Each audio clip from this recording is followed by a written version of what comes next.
tenemos dos invitadas que son Mariela Zarlinga, profesora de Historia y docente del postítulo de Educación Sexual Integral del Joaquín B. González. ¿Cómo anda? Bien, buenos días. Bienvenida. Gracias. Bien, y también tenemos a Natalia Israelov, que es antropóloga, que también es docente del postítulo de Educación Sexual Integral de Profesorado Superior Joaquín B. González, de acá, de la ciudad de Buenos Aires. Buenos días. Hola, buenos días. Un gusto estar acá. Muchas gracias por la invitación. No, gracias a ustedes. La verdad que contenta porque sabemos que el 21 de septiembre se cumplieron 10 años de esta especialización en educación sexual integral. En realidad es un postítulo que otorga este profesorado de acá de la ciudad de Buenos Aires. Y hubo un festejo muy interesante, muy importante el sábado pasado allí en el Joaquín, en el que participé solamente unos minutos. Salida de acá de la radio, pero bueno, aproveché de pasar por ahí y vi que había muchísima gente. ¿Por qué no nos cuentan un poquito la historia de este postítulo para saber cómo surge, cuándo surge y por qué es tan numerosa la cantidad de gente que lo cursa? Bien, y el postítulo surge en el año 2009 gracias a la terca insistencia de sus fundadoras, Graciela Tejero Coni, Claudia Bani, en ese momento Susana Candia y Susana Fioretti, dentro de un espacio que el Joaquín B. González ya había habilitado para el área de estudio de las mujeres y género, y a partir de ese área ellas empiezan a presentar en formación docente la inquietud, la necesidad, hacía 3 años que se había sancionado la Ley de Educación Sexual Integral y era fundamental que hubiera en la formación docente una oferta académica que pudiera avalar esa ley que ya tenía 3 años de puesta en las escuelas. Entonces, a partir de esa presentación y esa demanda, finalmente en 2009 se aprueba la primer corte e ingresamos 80 personas a cursar de unas 360 aspirantes. Ese año fue muy reducido porque no había lugar para más. Durante las primeras cortes, bueno, multiplicándose la demanda de 80, 90 y fue creciendo. Fue creciendo de manera exponencial, totalmente. Tuvo un salto abrupto, y esto hay que decirlo, pero no podemos olvidarnos de los contextos sociales, en el 2015, de la mano de todo el crecimiento del movimiento de mujeres en nuestro país, diría, de la evidencia del movimiento de mujeres, porque no es que surgió en el 2015. Pero bueno, a partir del Ni Una Menos, la demanda de la educación sexual integral en las escuelas se hizo inminente. Claro. Si veníamos todos los años poniendo ladrillitos para ir construyendo este trabajo, en el 2015 no hubo forma ya de mirar para otro lado, y lo que era una demanda de 200 aspirantes se transformó en 400, 500. Uh-huh. Nosotras logramos duplicar las comisiones de cursada.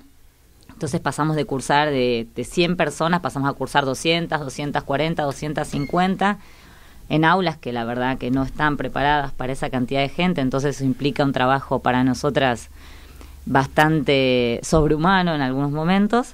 Sí, cabe aclarar también que el postítulo trabaja en el Joaquín B. González, estamos los sábados a la mañana, o sea que también para todos aquellos que vienen a cursarlo, o sea que en la mayoría son docentes que trabajan de lunes a viernes, muchas veces en doble turno, uh-huh. O sea, se comprometen a una cursada que es los sábados a la mañana durante 2 años seguidos, enteros, donde no es que tampoco se van a sentar en una silla y esperar que la cosa suceda, sino que es un abordaje que lo que implica es poner el cuerpo, ¿no? Uh-huh. Entonces, poner el cuerpo, poner la emoción, la subjetividad y, por supuesto, la razón al servicio de un aprendizaje que incluye todo eso para después pasarlo a las aulas, pasarlo con sus propios colegas docentes, porque la realidad es que formamos también formadores de otros, ¿no?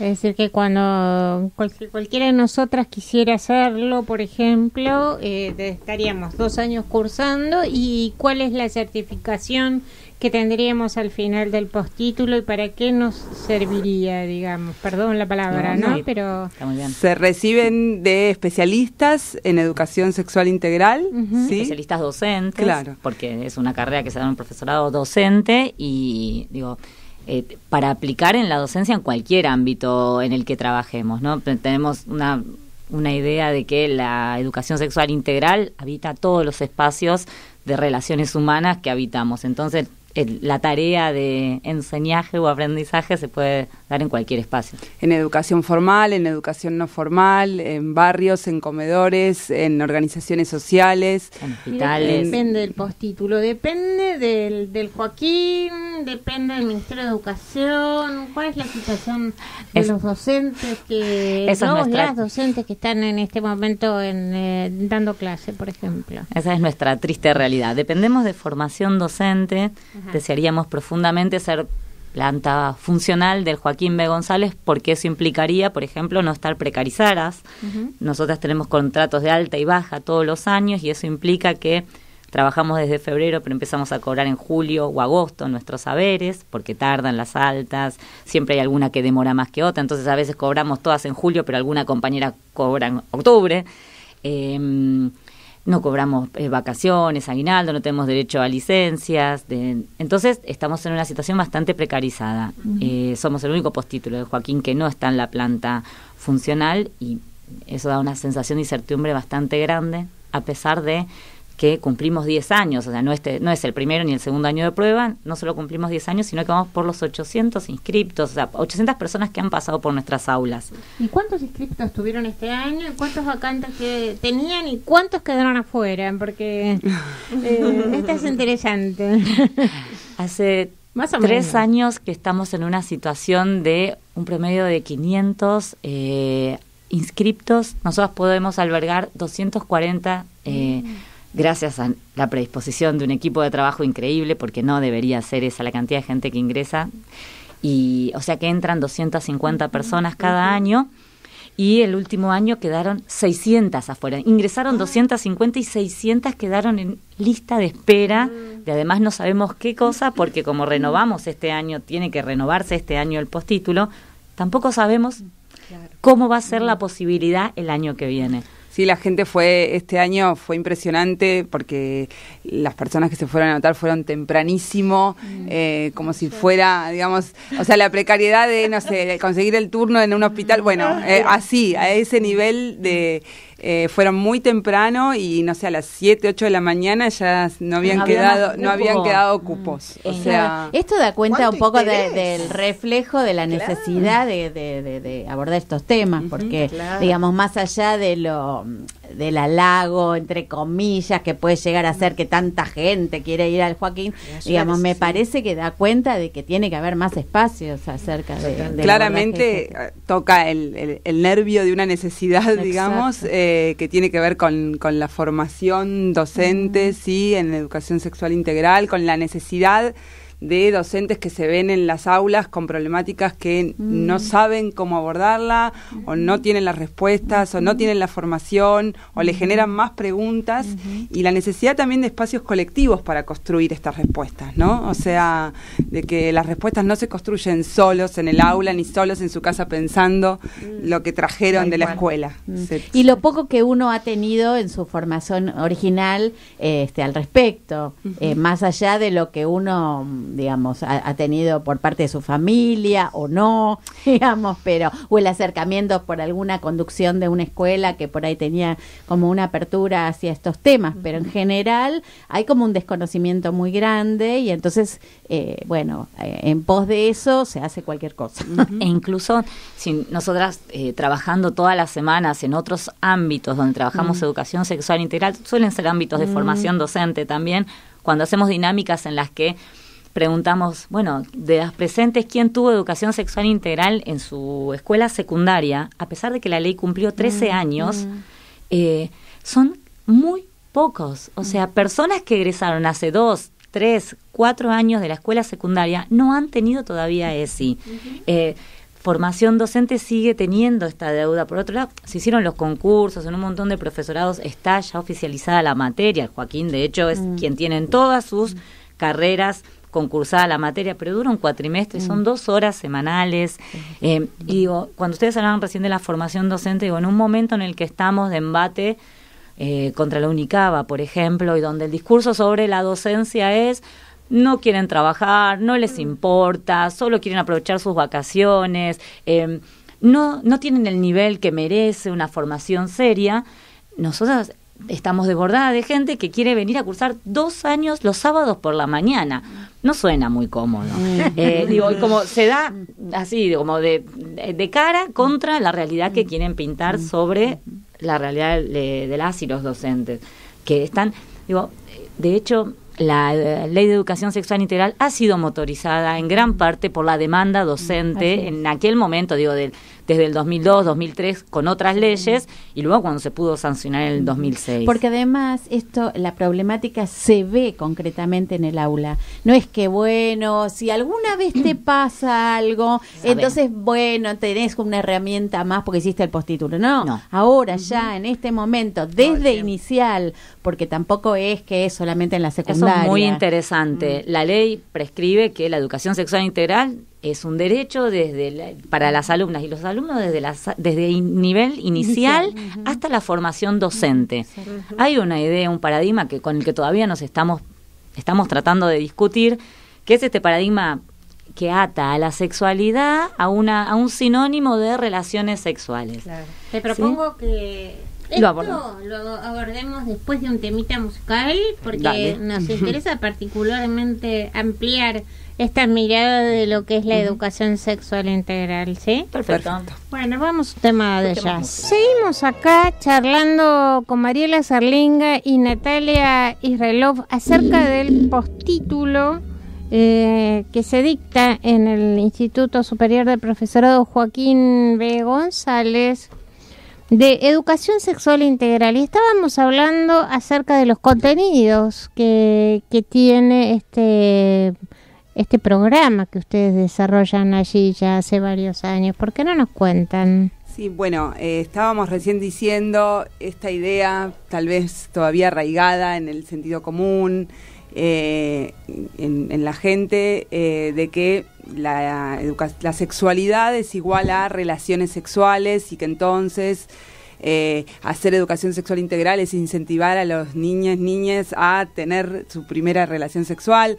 Bueno, la verdad es que es muy distinto el enfoque de sexualidad que propone la ley, y después todos los instrumentos metodológicos que se han desarrollado como política pública, digamos, desde el programa de educación sexual integral para abordar la sexualidad en las escuelas y en los niveles educativos. La idea de sexualidad con la que se trabaja es una idea integral que incluye lo biológico, pero lo excede. ¿Esto qué significa? Que incluye el cuerpo en todas sus dimensiones, ¿sí? Que tiene que ver con lo físico, pero también tiene que ver con lo emocional, con lo subjetivo, con un cuerpo que está en un momento, que tiene una historia, que tiene una cultura determinada. Entonces, todos esos aspectos están incluidos en la idea de sexualidad. Habíamos hablado, por lo menos ustedes me habían comentado acerca de 5 ejes fundamentales, ¿verdad? ¿Cuáles son esos ejes? Como para tener una idea, porque si no, digamos, desde el sentido común, entre comillas, yo no creo mucho en el sentido común, pero bueno, para decirlo de alguna manera, pareciera solamente que se habla de estos primeros aspectos a los que te referías. Y en realidad hay muchísimos otros que están en la cotidianeidad, no solamente en la escuela, sino en la sociedad y también en la vida familiar, digamos, que tienen que ver con una determinada mirada también, ¿no? A ver. Sí, habíamos... últimamente se han establecido algunos lineamientos generales como para ordenar el trabajo de estos 13 años, y entre los ejes principales está cuidar el cuerpo y la salud, valorar la afectividad, respetar la equidad de género, ejercer nuestros derechos, respetar la diversidad. Entonces, cuando uno empieza a pensar en el trabajo cotidiano en la escuela, rápidamente estos ejes entran a conversar entre ellos, y en un diálogo donde claramente, por ejemplo, uno de los ejes que queda más desdibujado en la escuela, que más cuesta trabajar, aunque suene llamativo, es el eje de la afectividad y de las emociones. ¿no? Cuestiones tan relacionadas con el aprendizaje, en realidad está bastante apartado de la práctica cotidiana. Es un lugar tiene que ver también con la formación docente con la que estamos egresando, ¿no? No es un ámbito en el que nos sentamos muy cómodos a veces porque no hemos sido capacitados en este tipo de trabajo. Entonces, cuando vos hablas de las emociones, ¿a qué te referís, por ejemplo? Y hablamos de que las emociones también son configuradas culturalmente, que las formas de vivir el amor, las relaciones, sí, tienen una historia. Entonces, cuando pensamos, por ejemplo, en una idea de que los celos son una demostración de amor, sí, o de que el otro es propiedad de uno porque está en una relación de pareja, hablamos de afectividad, sí. O, por ejemplo, en ese eje solemos trabajar muchísimo y hacer mucho hincapié desde inicial, por ejemplo, en el trabajo sobre la autoestima, el conocimiento sobre la propia persona y la valoración en principio, de la propia persona y de las ajenas. Pero el trabajo sobre la autoestima es fundamental para pensar después el proyecto de vida. Entonces, ¿de qué manera nosotras podríamos dar talleres sobre métodos anticonceptivos que realmente resuenen en las personas si no hay posibilidades de pensar los proyectos de vida? ¿Cómo instalar la idea del cuidado si no hay posibilidades de pensar en, bueno, tengo una vida, mi vida va a durar, tengo un proyecto de vida, yo puedo decidir, puedo cuidarme, puedo cuidar a otras personas? Bueno, todo eso es una práctica que se sostiene a partir de las emociones, los sentimientos. Y también poder darle un lugar a los conflictos, ¿no? Porque cuando hablamos de emociones no hablamos de una panacea de amor y cariño en todo cosas el mundo, lindas nada más. Sino que justamente hablamos de cómo poder tramitar esos conflictos y no ponerlos bajo la alfombra, ¿no? Sí, lo que está bueno es que a partir de que estos espacios se abren para los docentes, por ejemplo, enseguida aparecen ejemplos de cosas que tienen que ver con estos ejes, por ejemplo. Entonces me parece que lo que estaría faltando son estos espacios de apertura, y uno de los espacios podría ser el postítulo, ¿no? En donde la gente siente que, por eso tanta convocatoria, que tiene la posibilidad de empezar a pensar en estas escenas que se desarrollan en la escuela desde el nivel inicial, repito, porque esto no es solamente algo que ocurre en la escuela secundaria, como también a veces se deja entrever, ¿no? Sino que ya desde los niñitos de 45 días que están en los maternales aparecen cuestiones que tienen que ver con la ESI, ¿no? Sí, fundamentalmente la idea de que el sujeto de la educación tradicionalmente pensado ha sido una mente en blanco, ¿no? Y resulta que nos encontramos con que tenemos un sujeto de la educación que no es una mente, que es un sujeto corporal, sexuado, ¿sí? Como vos decías, desde incluso como cuando fue un proyecto hasta cuando se desarrolla en la vida, ¿no? Entonces, ese es el punto también que trae incluso la educación sexual como puerta para repensar todas las estrategias educativas en general, ¿no? Nosotras solemos decir que la educación sexual integral no es una ley que obliga, es una herramienta pedagógica. Una herramienta pedagógica que cuando la ponemos en movimiento transforma las relaciones adentro de la escuela, porque el fin último de la educación sexual integral es transformar las relaciones sociales, vivir en un mundo más justo. No busca otra cosa que no sea eso. Entonces sí, implica un trabajo profundo, primero subjetivo, luego con la otra, con el otro, en el encuentro cotidiano, pero no tiene otro fin que eso, que lograr una sociedad más justa, donde todas y todos aparezcamos en la foto, por ejemplo, no una foto recortada de algunas o algunos, sino, por ejemplo, el eje de la diversidad, que muchas veces queda solamente asociado a la diversidad sexual. Por supuesto, la diversidad sexual nos interesa y un montón, pero la diversidad tiene múltiples formas de expresarse. Las escuelas tienen todo el tiempo proyectos de integración, trabajan con discapacidad, hay múltiples discapacidades que habitan las escuelas, no solo las escuelas especiales, los paradigmas van cambiando.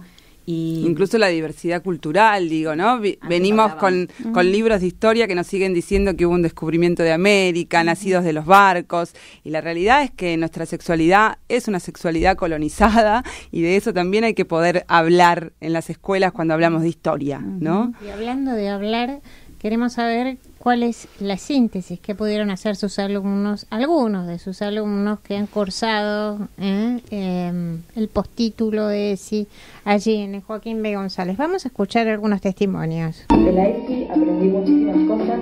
Creo que con lo que me quedo es haber adquirido muchas más herramientas de las que tenía antes para poder defender la ESI como enfermera en mi lugar de trabajo. ¿Qué significa en tu vida el postítulo? Y mi respuesta es una rotura de estructuras, un cambio de paradigma existencial. Aprendí a trabajar en equipo.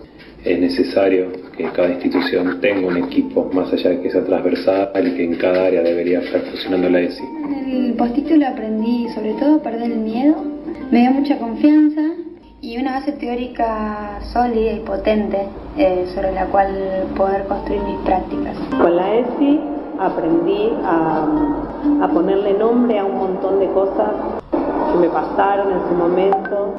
Yo en el postítulo aprendí que hay muchos tipos de feminismo y que está bueno cuando se unen en una sola bandera. Lo aplico en mi vida diaria y en cada clase y todo el tiempo.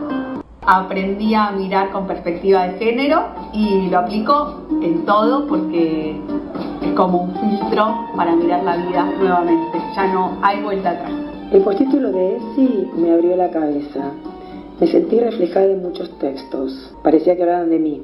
Me di cuenta con argumentos fuertes de toda la violencia hacia las mujeres. En el postítulo aprendí a valorar inmensamente el esfuerzo que cada uno de los y las docentes hacen día para llevar a las aulas la ESI y la lucha que están dando para ello. Los derechos de las mujeres y de las personas con discapacidad.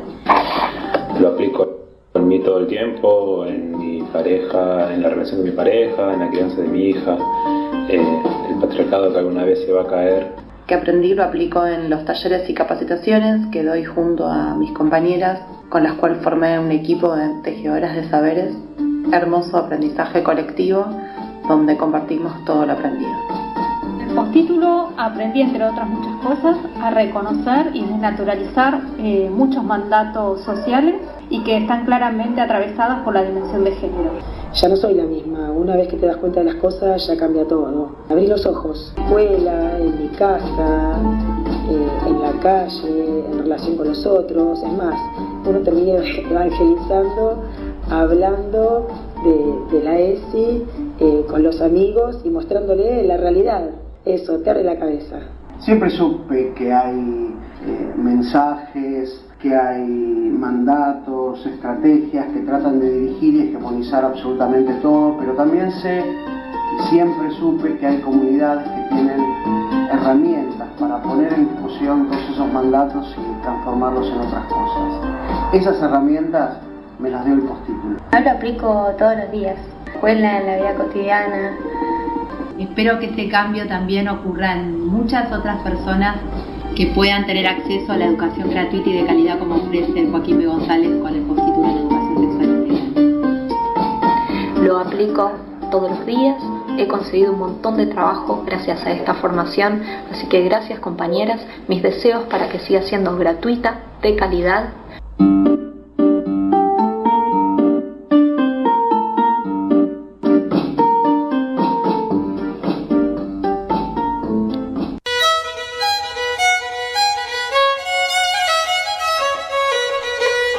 Bueno, la verdad que los testimonios de los alumnos y las alumnas y les alumnas son realmente bien interesantes. Era más largo, pero bueno, a los efectos de la radio a veces hace falta editar.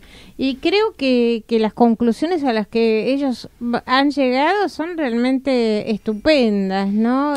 Que esto se multiplique, ¿no? Brindamos porque esto se multiplique, se amplíe y se pueda llevar también a otros profesorados y a otros institutos. Sabemos que hay otras especializaciones que están apareciendo, que no tienen las mismas características, pero que bueno, que de todas maneras es importante que se vaya abriendo la posibilidad en cada una de las instituciones públicas de nuestra ciudad y también del interior del país, ¿no?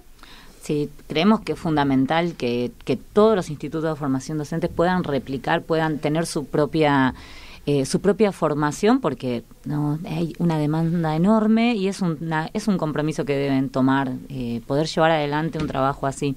Yo no agregaría mucho más a lo que nuestras egresadas y egresados sintetizan, porque tiene que ver con las bases teóricas con las que trabajamos, y digo, como solamente mencionar parte de nuestro entramado que tiene que ver, una pata de nuestro trabajo tiene que ver con la pedagogía popular, la otra el compromiso con la perspectiva de género, los derechos humanos y la psicología social, que nos han sostenido durante estos 10 años en un constante trabajo de praxis y ida y vuelta con la teoría y la práctica, que da este fruto, ¿no? Los testimonios que ustedes pueden escuchar. Mariela Yarlinga y Natalia Israelov, muchísimas gracias por estar esta mañana acá en Sintonía de Educar. El tiempo se nos hizo corto, sé que hay mucho más para decir, pero bueno, tenemos otros invitados en el piso. Muchas gracias. Bueno, por más años de llevar el placer a las aulas. Por supuesto que sí, por supuesto que sí. Muchísimas gracias, chicas. Gracias a ustedes. Gracias.